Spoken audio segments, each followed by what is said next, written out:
Testing, 1, 2, 3.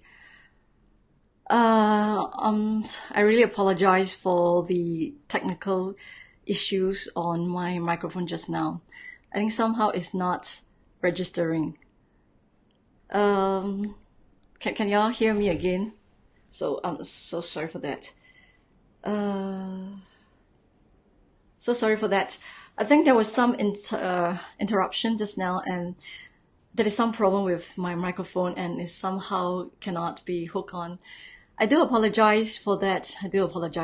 And this is my really first time to conduct such sharing session. First of all, I would like to say that I do not profess to be a math guru here. I'm just sharing what I've learned as a parent, as a mother of 3 kids, and as a tutor. I hope that through this sharing, you will be encouraged to embark on this journey to guide your children along at the same time. Okay, so keep the comments going, because at this stage, I can still see your comments. Thanks, Stella, for letting me know that you can hear me. I do apologize for the technical issue just now, so I have to log out and come back again. Okay, so for some of you who do not know me, I'm Vanessa. Currently, I'm a full-time math tutor, and I am a mother of 2 kids. 2 kids, oh my, 3 kids, sorry. Oh my, I think one of the kids is going to scold me. Okay, I'm a mother of 3 kids. So that over the years, like, how I actually started on this journey, maybe let me share a bit, so that, as I say, I hope to encourage you. Many couple of years ago, I was like many of you here. So when I first looked at, when I first saw those primary school questions, I was shocked. I was like, oh my, what kind of question are they testing? It's like, I couldn't even answer 2 marks question. 2 marks. I was thinking, I keep scratching my head. I tried algebra, I tried this, I tried that. I was thinking, it cannot be that difficult. That what happens to all my years of education, So that was when I started to become curious in the primary school math, because I was thinking, like, being a very careful parent, I must start preparing my children early, right? So that is how I got it started. And then what else? After that, of course, I began to learn. So all those things that that I learned along the way, I would say are self-taught. So meaning to say that I'm not any MOE teacher. But that doesn't mean that we can learn, we can master this. Because once you see the big picture, you know what is going on. And that is why today I'm here to share what I've learned, what I've experienced through all these years of experimentation, so to speak. And of course, from reading books, reading articles, I feel that, there are some techniques that I have, that works. Thanks for telling me that you are here. Hi, Wendy. Okay, so, so these are the things that, so coming back to this, so I hope that you are encouraged as well to know that it is not difficult to learn this. Just that, yes, we may have to relearn, because all along we were not taught that way of solving questions. There are certain techniques that you must know, or certain rules that the children must know. So once they do, and that everything will begin to fall into places. Yeah, so this is what I hope that through sharing that you can get better. And then as you try other questions, you begin to see the whole perspective. Okay, so having said that, and again, I would like to say that because now I'm sharing from the perspective of that of mother and that of the tutor. You know that sometimes when it comes to teaching your own kids, it is very difficult, right? Because our kids just don't listen to us. So remember that when you're teaching your own kids, you have to be gentle. You have to be patient. Yeah. Although I do agree that, sometimes they are really very annoying, but you just have to be the teacher. You cannot afford to be the mother at the same time. Yeah. So that's what I've learned over the years. I hope that all this will be some practical tips that you can actually apply. And never ever say one thing. Never ever say that you're bad at something.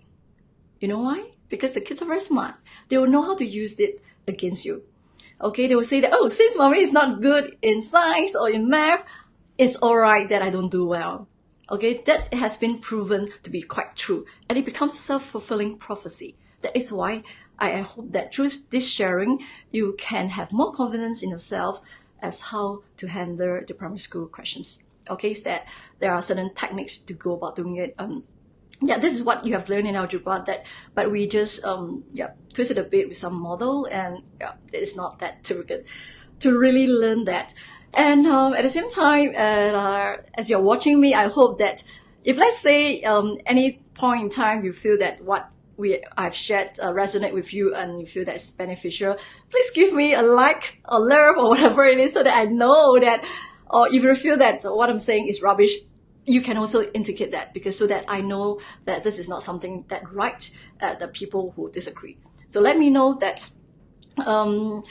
So what else do I want to say? Okay, and also the other thing is that remember the time that when your children were babies, how we celebrate every milestone hit, and that we aren't, I would say, that too anxious about them not walking yet. Hey, how come the baby is walking and mine is not?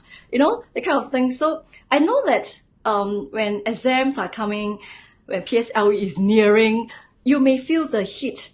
But trust me, your kids will feel it too. Although they may appear to like, don't care, heck care, that kind of stuff. But in fact, they do.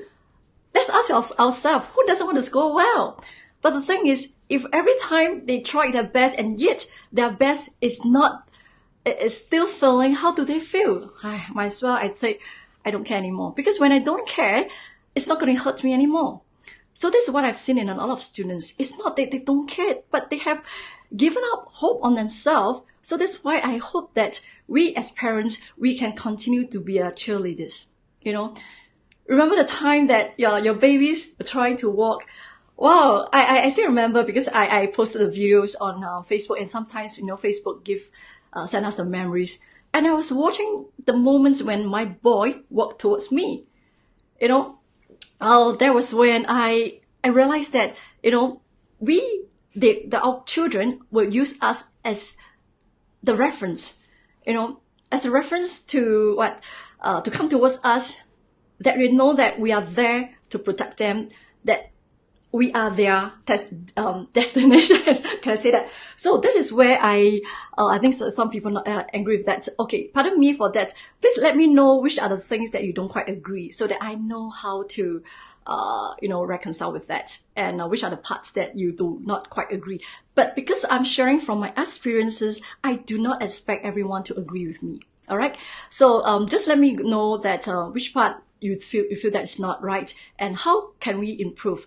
Because now today is just my sharing, because I feel that this is what works for me. It may not work for you, it may not work for other people, but it may work for others.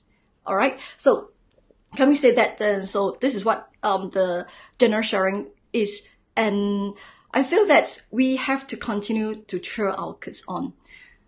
Okay, and I feel that sometimes, yes, it's easier to say than done, but the thing is, we have to do it. Not just because we feel that it's difficult to do and then we give up doing it.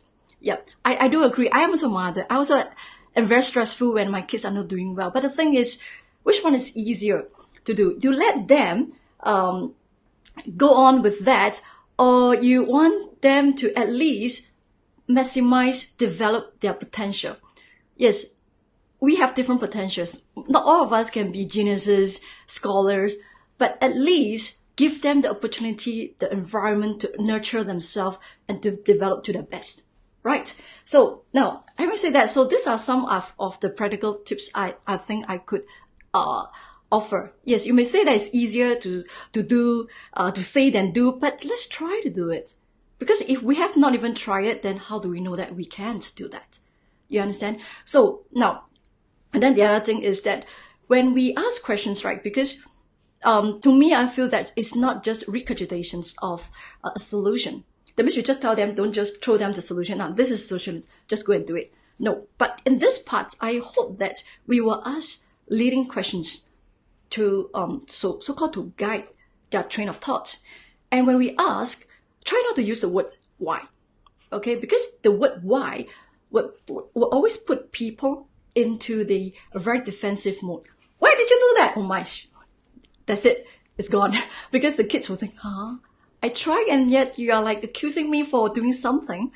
Even though we do not mean it. Yes, we do not mean it. Why did you do that step? So weird, no? But the thing is, how the other person interpret our message will be different. Especially sometimes when we are not in a very good mood. We may say it in a slightly negative tone. And they are very sensitive. They will be able to pick up our messages here. Right? So with that, then you have to use words such as, what makes you think that? How do we do this? No, use the word how and what, and that makes everything more neutral, more objective, rather than pointing your fingers at someone. All right. So with that, this is my general sharing. Okay, so feel free to comment, your voice out your displeasure if you feel that this is not what it's supposed to be. And then, as a tutor, I am in full support of this CPA approach. That means the concrete, pictorial, and the abstract approach. Sometimes I do not quite agree that just because our P6 children are going to secondary school in a couple of months' time, so they have to learn algebra now. It may not be that, I may not quite agree to that, because a few months will make all the difference. Why do we have to stuff them with that at this stage? Why do we have to do that? Because if they are not ready, they are not ready. All right. So give them the opportunity to develop, because we do need, just like when you're 1 year old. Okay. What do? You tell your baby, hey, baby, this is 1. All right. And then you tell baby, this is 2, and so on and so forth. But do you have to show 1,000? Do you have to show 1,000,000 for them to know what is that? No, you don't. So it is the same idea. Okay. So it's the same idea that we have to just show that, some cases, in order to bring out a concept, in order to bring out an understanding, we have to use the model. Okay? Not to say that, just skip the step. How can we skip from walking, from crawling to immediately running? We cannot. But we know that a few months makes all the difference, because it's just a couple of days or even months, you could see that significant change. Okay, so with that, let me go through some of the questions, and at the same time, I hope that you can guide your children into thinking of how to solve the questions. Right, so let's get started. Now, okay, so now at this stage, I would not be able, let me see. Okay, now as I go into this mode, I would have to apologize that I may not be able to view further comments. So the only way that I can view this comment is through my handphone. So do pardon me that, let's say I am using the phone, because I really cannot see any more comments from there. Okay. Yeah. So yeah. Okay. So let me see. Can anyone see the questions? Can I have a raise of hands? Oh, no raise of hands. Can I have some comments from the ground if you could see the questions? Can see? Can anyone see the questions? I think this part is something that I need to get it going.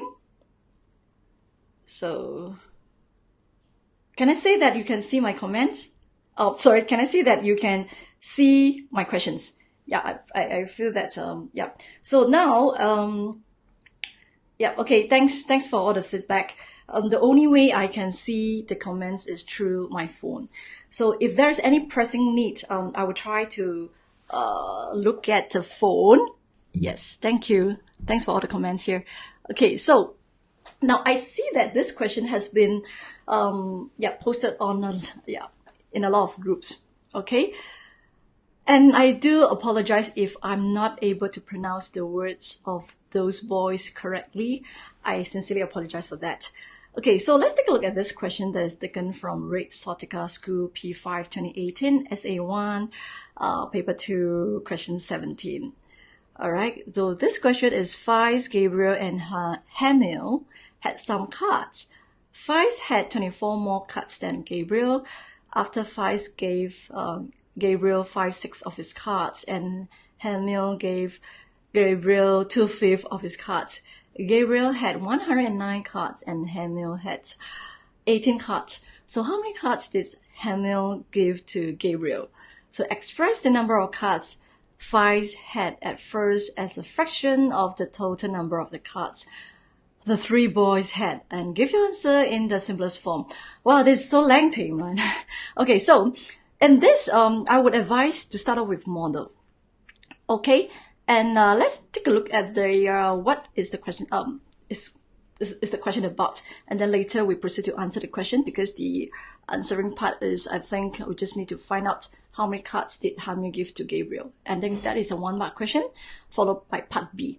And then the other thing is, my advice is always to attempt part A and then part B, because most of the time part A is actually leading you to answer part B.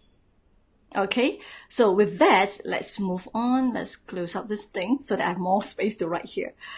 Okay, now I know that there are lots of ways. I'm not saying that mine is the superior way. I'm just trying to show you that how, when we are using a certain way of presentation, like for example, in this case, I'm using the model to explain it. And through this, I am actually subtly introducing algebra. In a sense, I don't have to, drum roll and tell people, hey, hello, children, my kids, we are using algebra now. The moment you tell them that, school is not teaching me yet, they will be kind of put off. But in fact, they are using just that. They didn't realize that. So we could use the model, and at the same time, we write out the expressions. Yeah, but we don't have to tell them, hey, hello, this is the one, that kind of things. So, and then I'll break it into various learning points. And you could even have some learning, pre-learning activity. Yeah, that means before this, you can set up some examples to show certain concepts and understanding first. Because at this, in this lesson, I have to show everything. But you on your own, when you have the time, you can separate all these components, the various learning points into parts, different parts, so that when you combine them together, it's not too overwhelming. Right? So the thing is, we don't want to load too many things. On the other hand, we want them to truly understand why is it that we cannot do this? Why is it that they cannot do that? So as I always tell students, it is always better for you to make mistake here rather than later in the examination hall. Because when you do that, no one can help you anymore. So make all the mistake. Ask your children to try out. Because only then we know what is their misconception. Okay, is that clear? So now, so let's the first sentence. Okay, we know that there are some cards, and let's understand this. Faiz had 24 more cards than Gabriel. Okay, so how do we usually draw that? Okay, so usually we'll do it this way.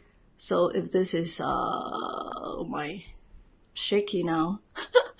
So pardon me for that kind of, not too straight model. So here would be like 24 more, since we were told that Faiz had 24 more. Okay, so this is how you're going to draw the model, right?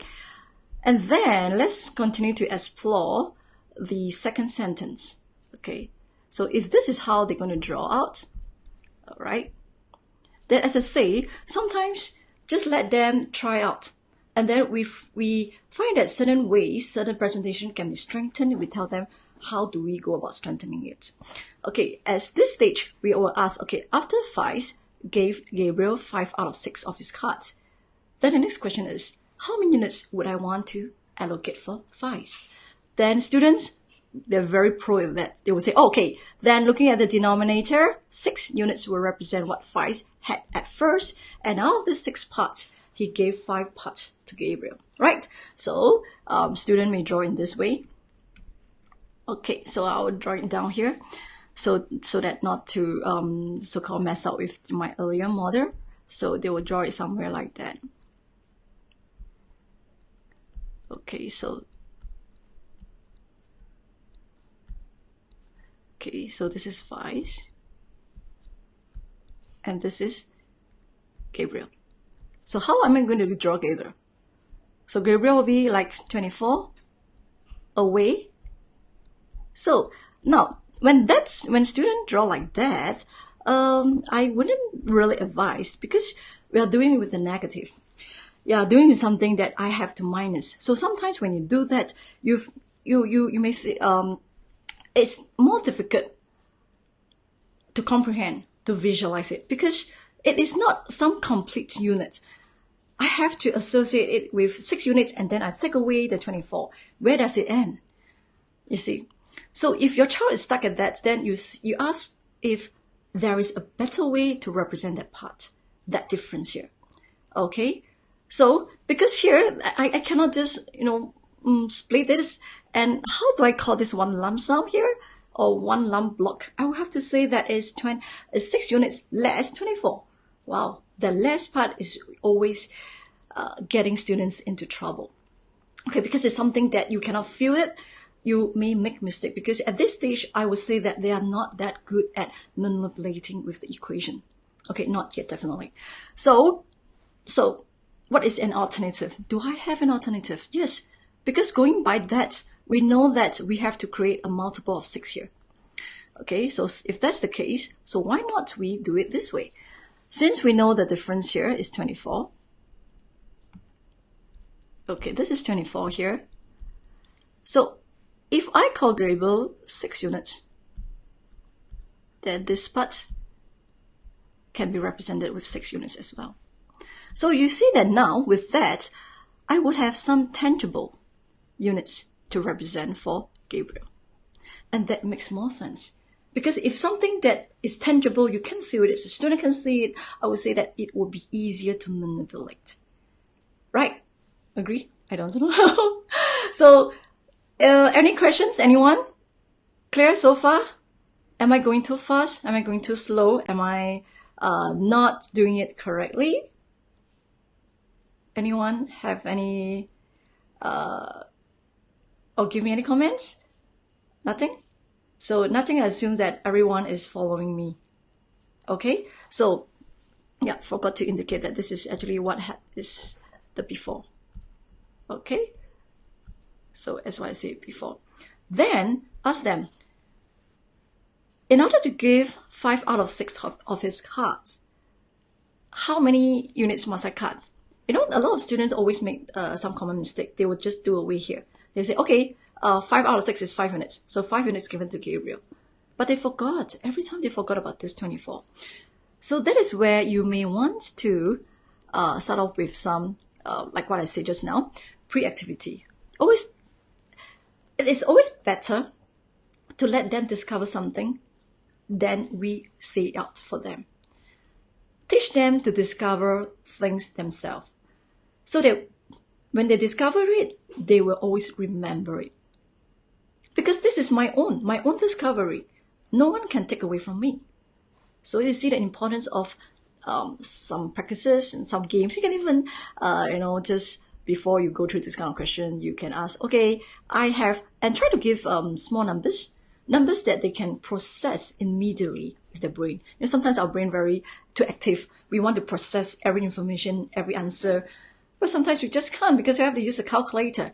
So maybe you want to use 18, because 18 you may not need to use a calculator. So ask your kids, what is 5 out of 6 of 18? Yeah, so they will know that, oh, I divide by 6, and then the answer times 5, and I would have 15. Right? They will say that they will have 15. Then the next question is that, what about when I split this 18 into 12? What happens here? When I split it into 12, and then when I split it into 6, what do you get when you get 5 out of 6 times 12? And 5 out of 6 times 6. Here you get 10. So 5 out of 6 times 6, you get 5. So you see that through such activity, they discover something themselves, rather than we telling them, hey, this is that, do it. Because when we do that, a lot of times they may not even register. They may just say, oh, okay, because why? They want to watch some YouTube programs later. So just to brush you aside, they may do something like that, just to answer you. So give them some pre-activity, and know that when I try to work out the 5, 6, and since these two are what we call the unlike terms, we have a variable here and we have a constant here, so we have to do it separately. So meaning to say that we have to take 5, 6 or 6 units from this, and then I would have 5 units. Clear?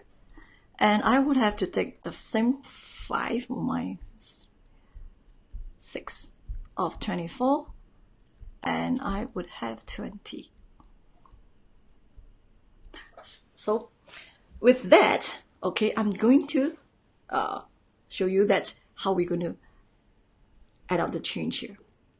Okay, so and then here is where we take away. Maybe I'll change the color to, you know, so this is the part that you need to take away, the 5 units, and give it to 5, and on top of that continue to split this into 6, and then out of this you're only giving it away 5 parts.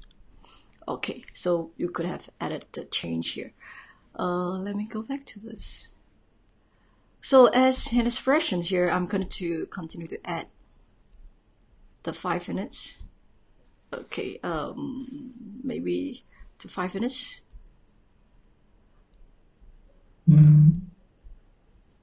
Okay, so 1, 2, 3, 4, 5, and then on top of that, remember the 20, just you can do that, something like that. Okay. Yeah, the other thing is just now, so now we have to sort out the Hamil part.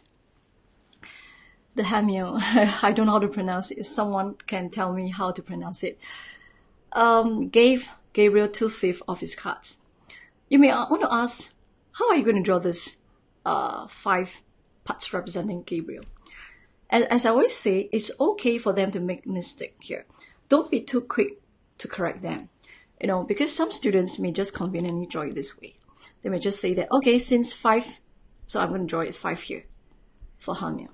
So 1, 2, 3, 4, 5, corresponding that to Gabriel. You see that? So this is the misconception that some students may have. And then that is where you need to step in and say, did the question say that the ratio of G is to H is in the form of 6 is to 5? Because just now, if the students, okay, were to draw it this way, then it's as good as saying that Gabriel had 6 units and Hamil had 5 units. But nowhere in the question did they mention about such the relationship. So this is where you can come in to say that when the question never said anything, you cannot assume any of such. So then the one part of Gabriel will be different from one part of Hamil, right? So how do I differentiate that? Okay, in this case, I can differentiate that with the use of colors. Okay, but then on paper, you have to make another distinction. That is where you will start to use units and parts. Because just now, the before for F, I should have written as 6u plus 24. And then Gabriel is 6u. But at this stage, but now, I cannot represent H as 5 units anymore. So this is the part where we introduce a different variable here, because there is no mention of the relationship between H and with the other 2 boys. So I cannot draw like that. Okay, so I have to erase now. So how do I erase this? Yeah, I hope this is the correct way to erase. So, yeah, this is in fact, I'm using algebra now because I'm re-expressing the model into expressions. So let me change color so that I will not, yeah.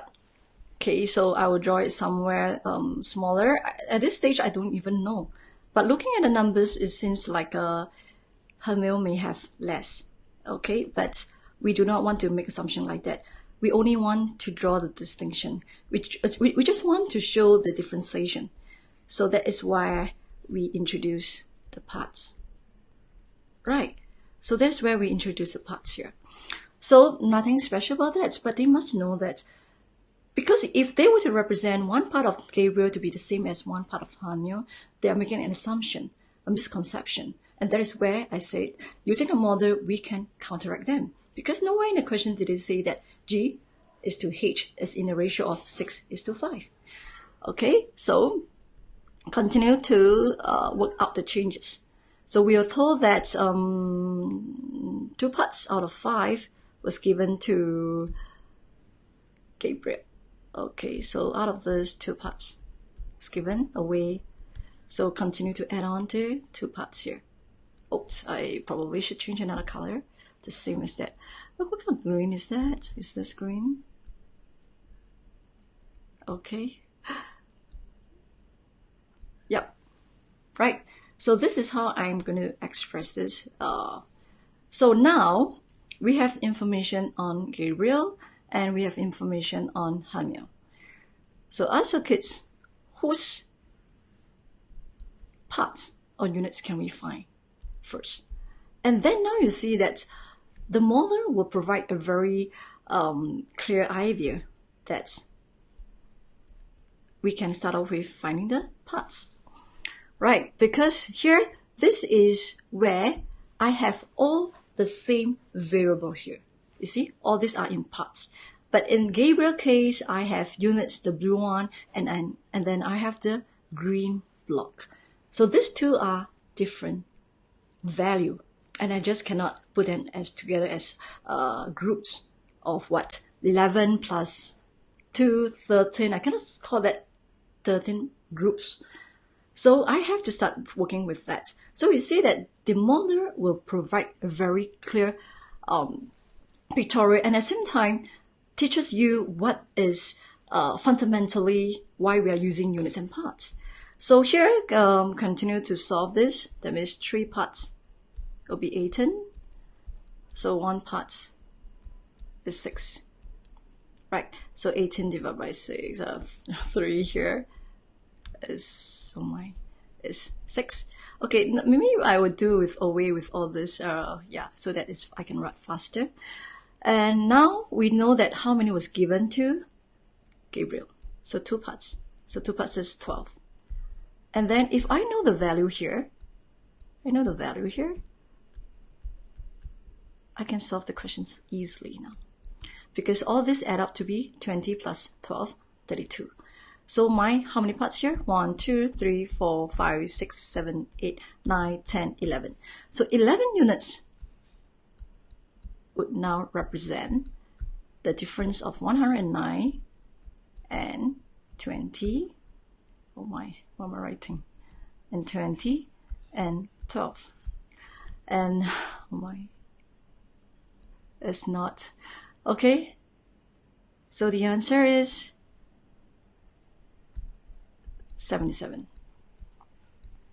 Okay, so 1 unit is 7. So now we can go back to answer the question. Since we have found out what is 1 unit, we know that, okay, so how many cards was given to, did Hamiel give to Gabriel? So that's why I say just now, it's actually guiding us to find part B. Because with that, the 12, 2 parts is 12. So we have answered the question 12 here. Okay, so this is 12. So express the number of cards Fives had at first as a fraction of the total number of cards the 3 boys had. Okay, I think in some answer sheet it is not right. Okay, Belinda asked why we have to take 5 out of 6. Okay, I'll explain it again later. So here, in order to calculate Fives had at first, remember just now we had already written in expressions for Fives. His number of cards is actually represented by 6 units plus 24. Clear about this part? So now that we have found what is 1 unit, so 6 units is, 6 units plus 24 is what Fives had at first. So 6 units plus 24 is not what Fives had at first. So I have 6 times 7 plus 24.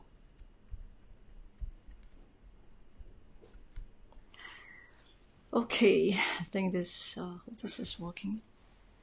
And then this is my answer, 66. The answer sheet, I think for some vendors indicated a wrong total. Because the total, if you want to take the total, what we could do is we find out the number of cards that each of them had in the end. In this case, the questions, we were already told that in the end, Gabriel had 109 and Hami had 18 cards. So we need to find out the number of cards that Faiz had in the end. Okay, so 66 is at first. 66 is at first, is the before, and this is what we want for the numerator. So now we have to proceed to find the denominator. Of course, one easy way is, since the two, Gabriel and H, have been given to us, we need to find the number of cards that Faiz had. So Faiz had is 1 unit here, okay, plus this 4 here. Okay, so now, so 1 unit plus 4, what do I have? 1 unit is 7, 7 plus 4 is 11.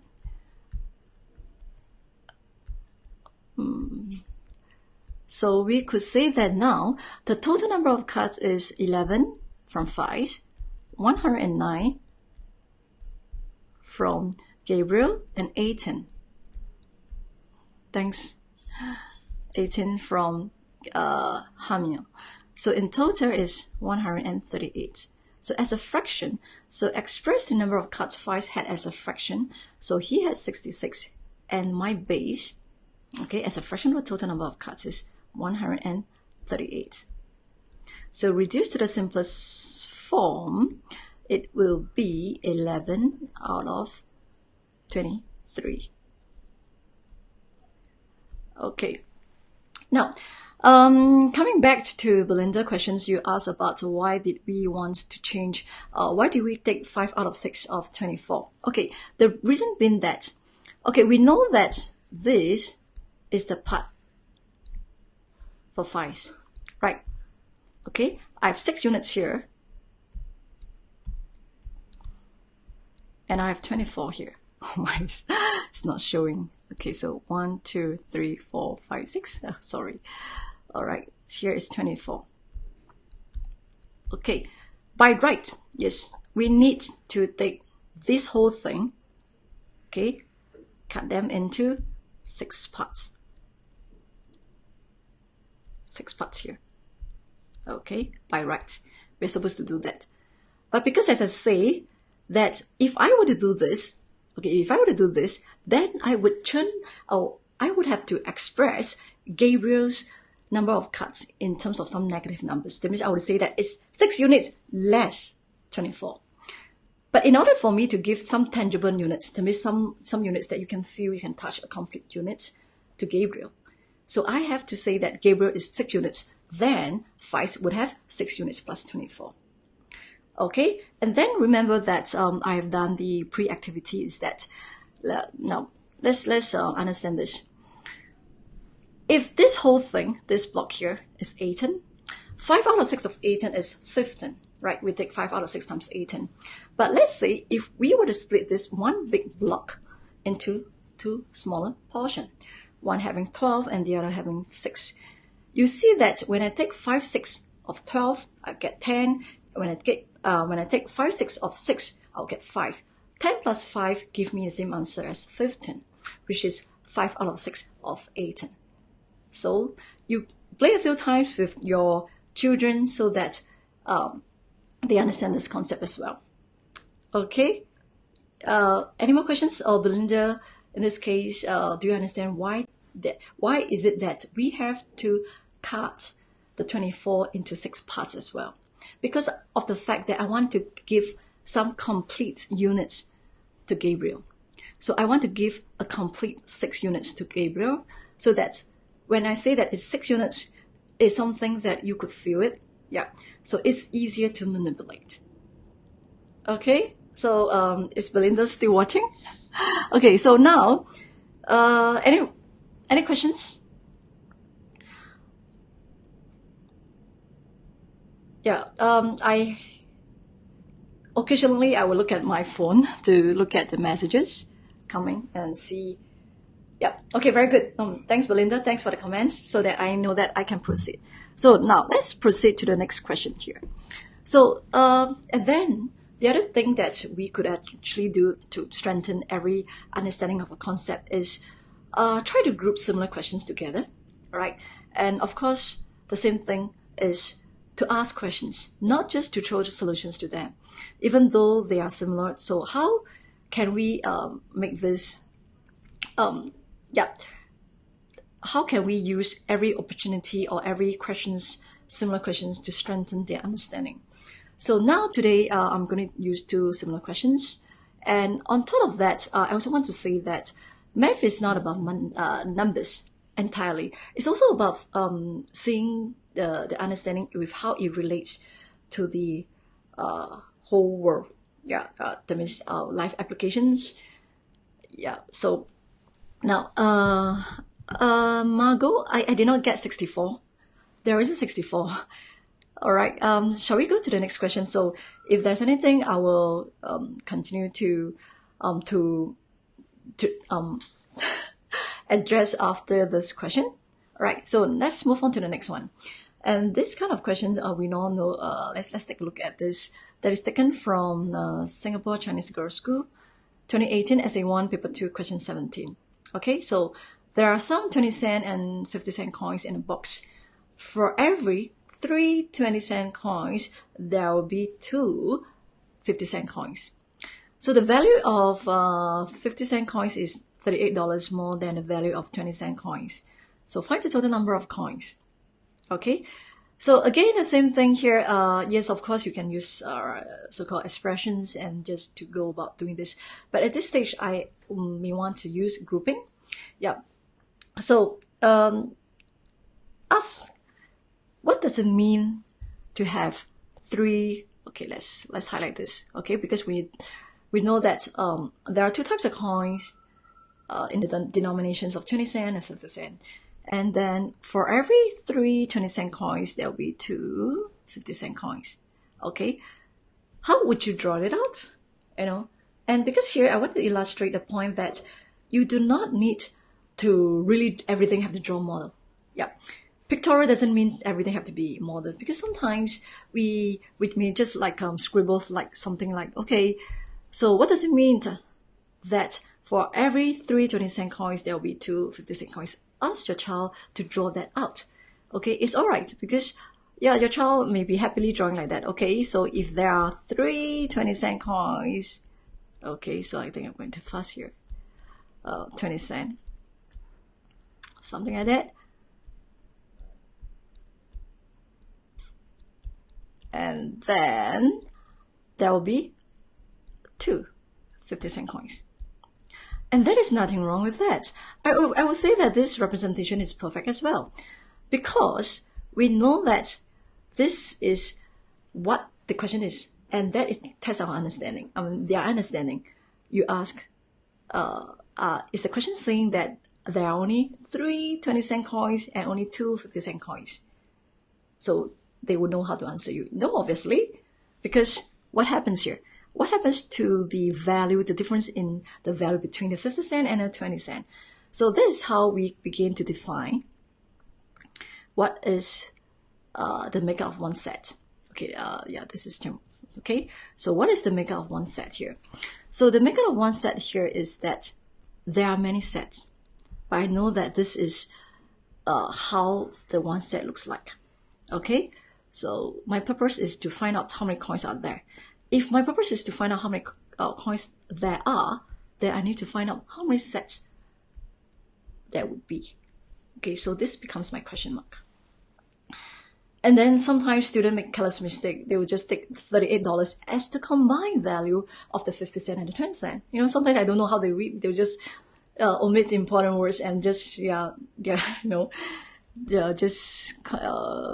as the total value. So you may want to highlight certain important keywords that this is more. So I'm talking about the difference here. Okay, so this is the difference here now. So $38 more. So what is the difference in one set? what is the difference in one set? That could be easily worked out. So you see that my pictorial doesn't have to really be in the form of model. You can even draw coins. You can even play with physical coins. Because the idea is that once they see it, they know that what is made up, or what does the total value made up of, they know how to proceed with the question. So it's not just a mere, regurgitation of the solution here. So here I could have the 50 cent. So that gives me $1 from one set. So 3 20 cents, that will give me a total of 60 cents. So that is the, so what is the difference then? Since this case is asking for difference, you will have to find out the difference as well. All right, so you have to find out the difference as well. That's why I say what the information has, you seek out that particular information as well. If the questions turn or twist to find a total, would you still be able to continue from there? So yeah, in this type of question, usually we will give a question that involves giving the total, and the child must be able to know how to find it. Because if the question gives the big difference, then of course I would need to find a small difference. If the question gives me the grand total, then I need to find a subtotal. As simple as that. So the difference is 40 cents. Yeah. Okay, so what do you have now? You can find the number of sets.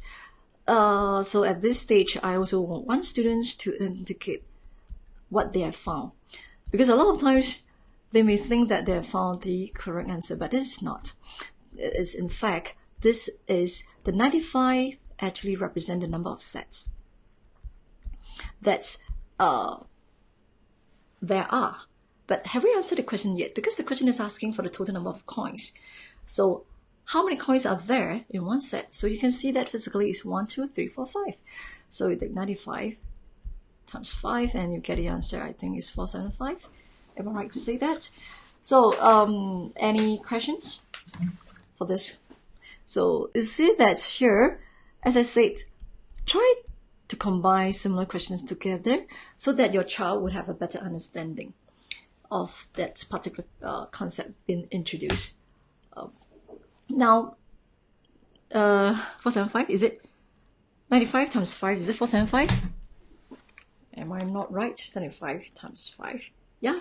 Belinda, you asked about that. How did I derive 475? Okay, when I divide the big difference of $38, because the question says that the total value of 50 cent coins is $38 more than the value of 20 cent coins. So that is to mean to say that all the combined value of the 50 cent coins is 38 more than that of all the combined value of the 20 cent coins. All right, that is $38. But remember, how did we define one set? Going by the questions, we group them as, according to the question, for every 3 20 cent coins, there will be 2 50 cent coins. So meaning to say that in one set, it would be a difference of 40 cents. Right? So in that case, how many sets will give me a grand difference of $38? There must be 38 divided by 40 cents. And that gives you, am I right? 95. Okay, so 95 is the number of sets. Okay, so Belinda, you got it now? Okay, very good. So 95, as I said, bracket it, because that represents the number of sets. Because a lot of times students thought that they are done with the questions. This is how carelessness starts. So every juncture, every statement, the students must be able to articulate what does that number represent. Because at any point in time, they are not able to articulate them. They are lost in thought. They don't know what they have done. So that is how you can constantly guide your children. Ask, what does 95 represent? If they cannot tell you what does 95 represent, then obviously they don't know what they have found. Then obviously they are just trying to memorize some steps.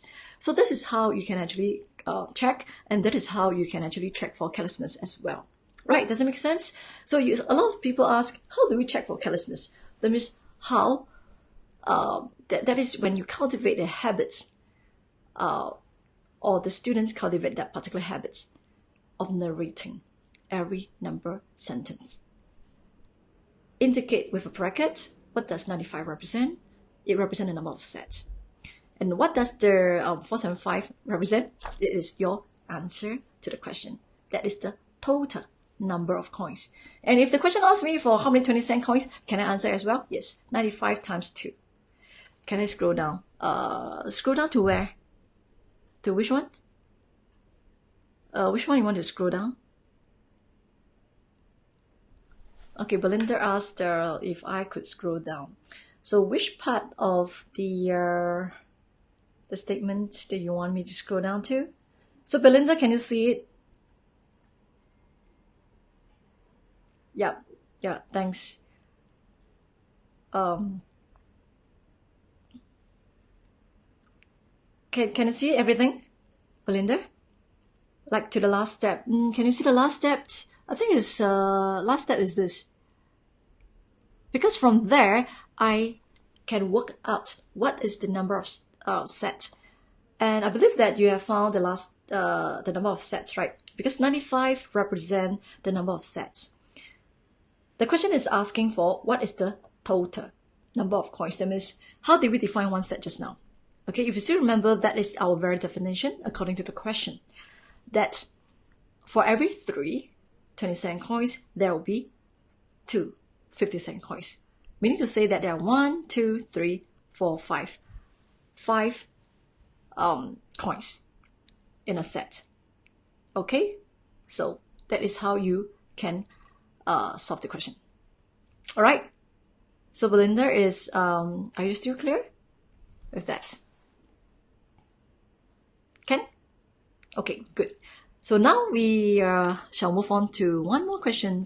As I said, it's about understanding part. How do we strengthen it? So this is one way that you structure your materials according to the similar concept, but with a slight twist. Oh, thank you very much. I make math so simple. In fact, it's simple. Why do I want to make it complicated? And as I said, that my approach is to complement what the children have learned in school. Instead of trying to make it complicated, we always aim to complement what the schools are teaching, so that they do not get confused. I'm not in particular favor of certain presentation.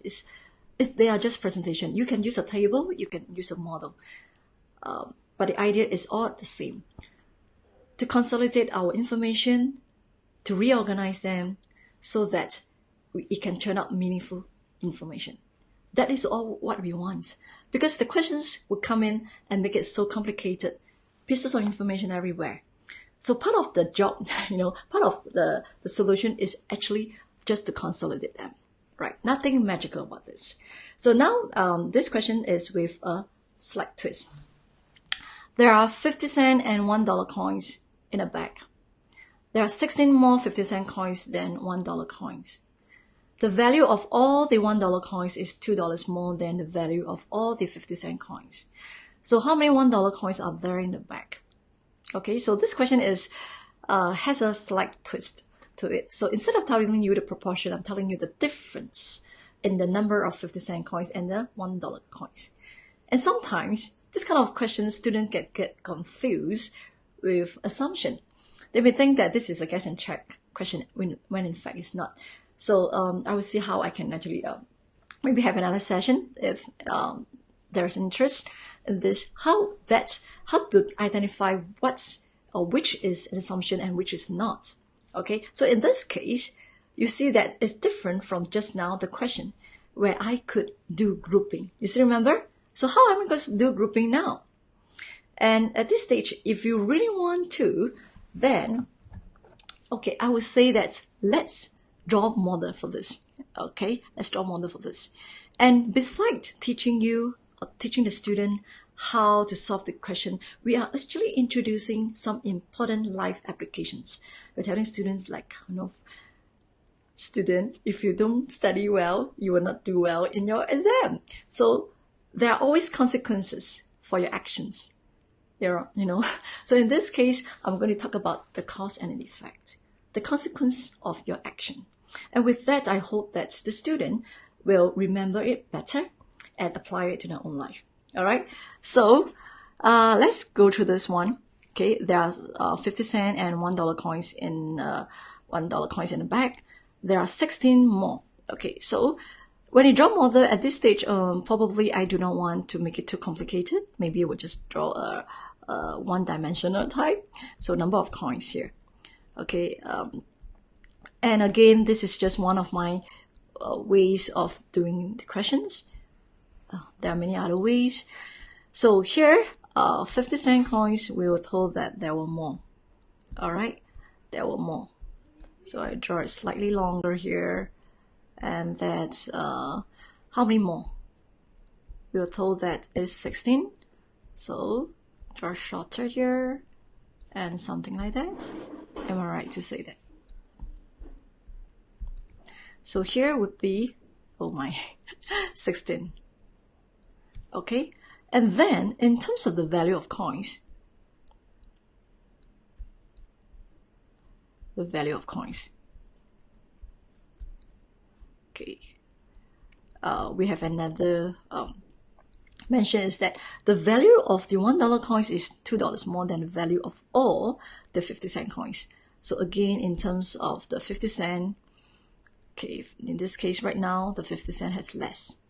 Okay, has less in terms of value. So don't get confused, and you may want to write down, label your model. Sometimes students don't write, they draw the model, but they don't want to label anything. So how are you going to understand this? Right, so please label them. And in this case, we are told that the $1 is small, and the value is $2 here.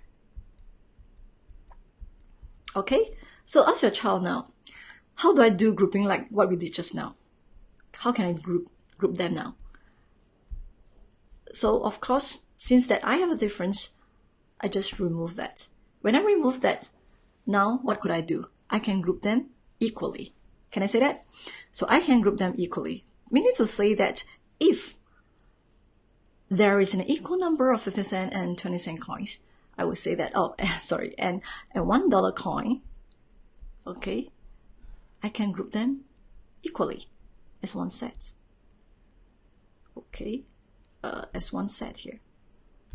Sorry, maybe I drew it this way here. So now, this is my one set. This is my definition of one set. Okay, so ask your child, what do you think you must do to make it happen? What do you think you must do to make it happen? Yeah, a lot of times students will just know that we always take away the extra portion here, take away 16. But it may not necessarily be the case, because sometimes doing the particular step will incur an additional step. But the whole idea is to make things equal, to make the number of equal. It doesn't have to take away. I could add. But in this case, I would take away from the 50 cent. And why do I have to do that? Because the question is asking for $1 coins. So in order for us to find the answer immediately, okay, without incurring the additional step, I will not do any changes to the $1 coin. So I would make it as what it is. That means I would disrupt the 50 cent coins so that I could do grouping. Grouping in a form of one 50 cent and one $1 coin. You see that? You know your purpose and you do it. Now, of course, that is an action. So what is the effect of that? What is the consequence of you when you try to remove that or those 50 cent coins? Yeah, you see that? That is why life is always so simple. There is always cause and effect. You do certain things and it's going to come back to you. Right, so here is $8 here. So if I were to take away this or those 50 cent coins in order to make an equal number of coins so that I can do grouping, I would have an effect here. And the effect is that now the value of this 50-cent coins will drop by $8. Making the difference between the $1 and 50 cents, $10 now. Right? So you're teaching them that every action, there is a consequence. When you decide to do this, there is an effect. So not just repeat those steps. Okay, follow after me, 16 times 50 cents, and then plus or minus or whatever it is. But in fact, you know that you have to do this because there is an effect on the value.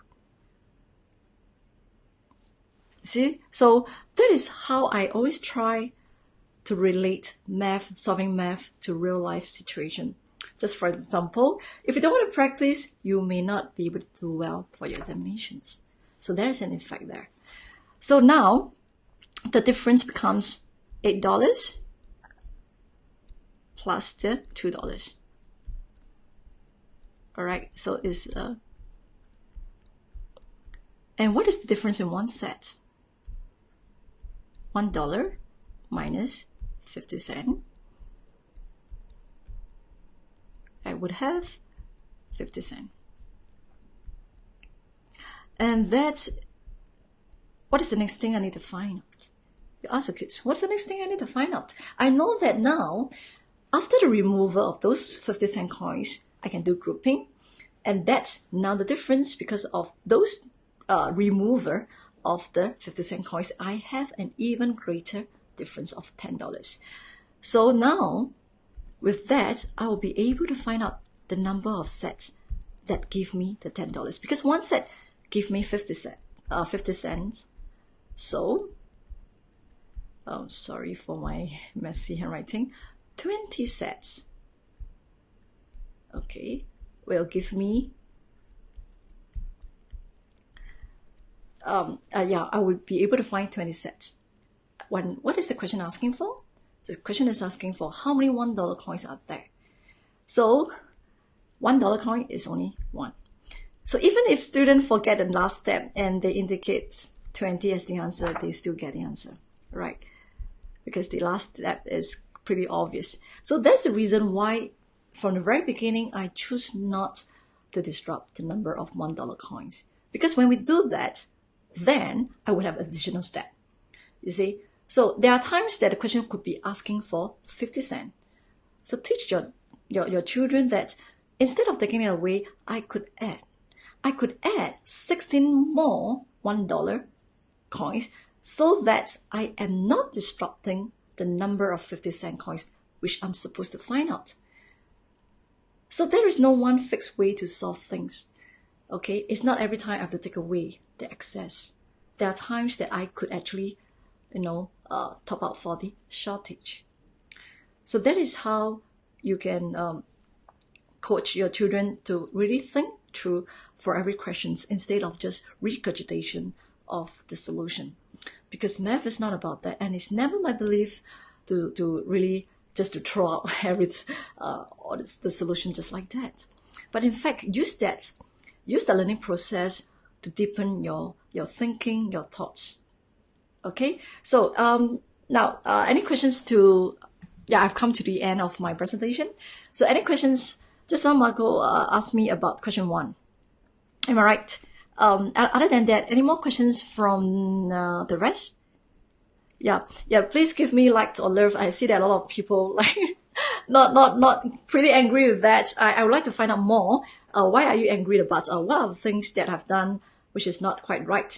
And if you feel that this session has benefited you, please let me know with your love, with your like. That really keeps us going because sometimes, I don't know.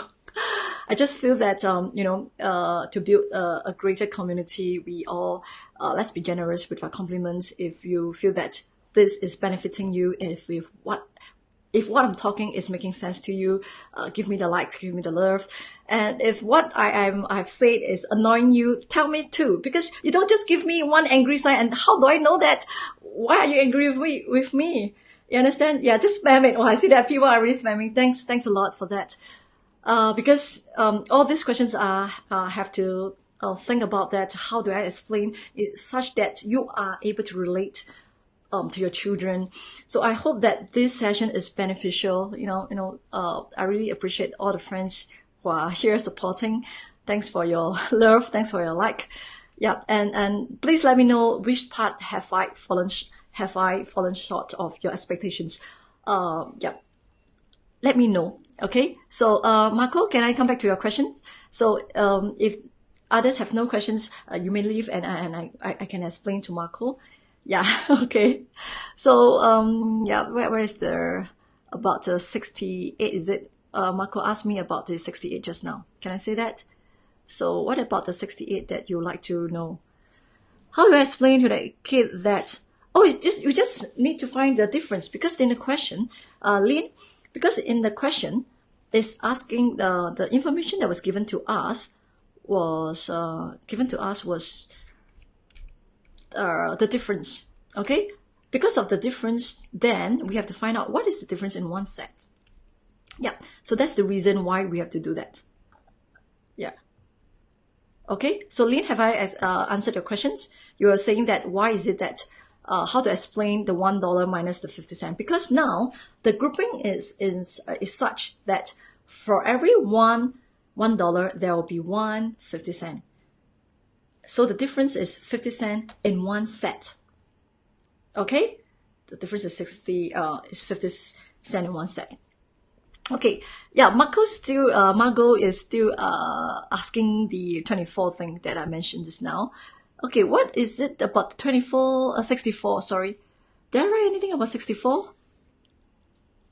Where about 64 that, yeah.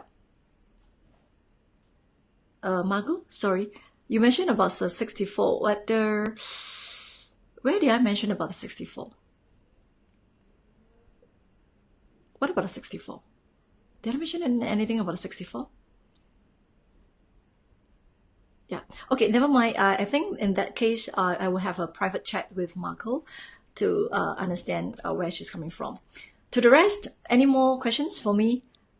Of course, that this tutorial will be uploaded onto my Facebook page and even to my YouTube channel.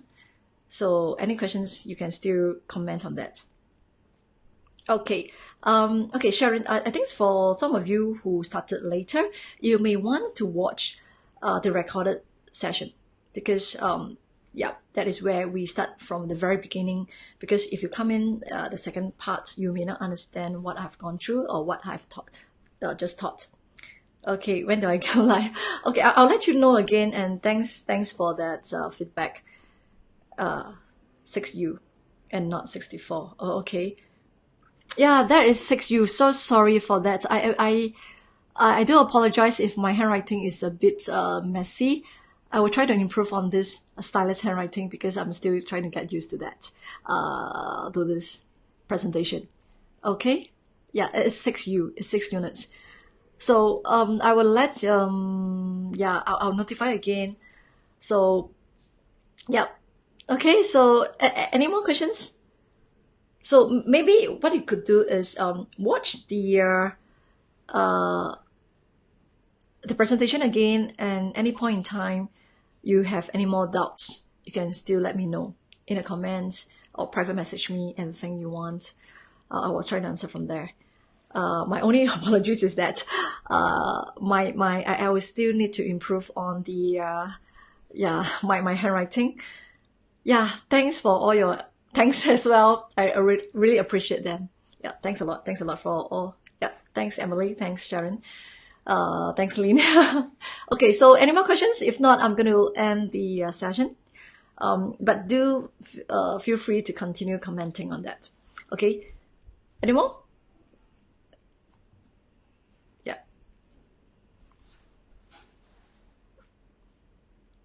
Okay.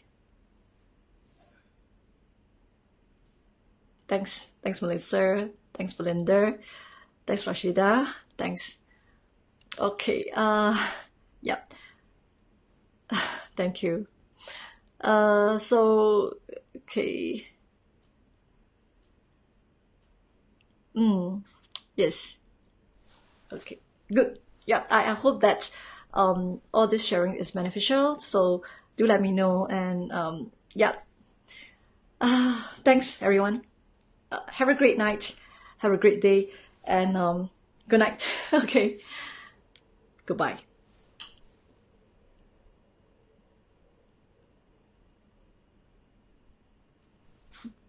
Goodbye.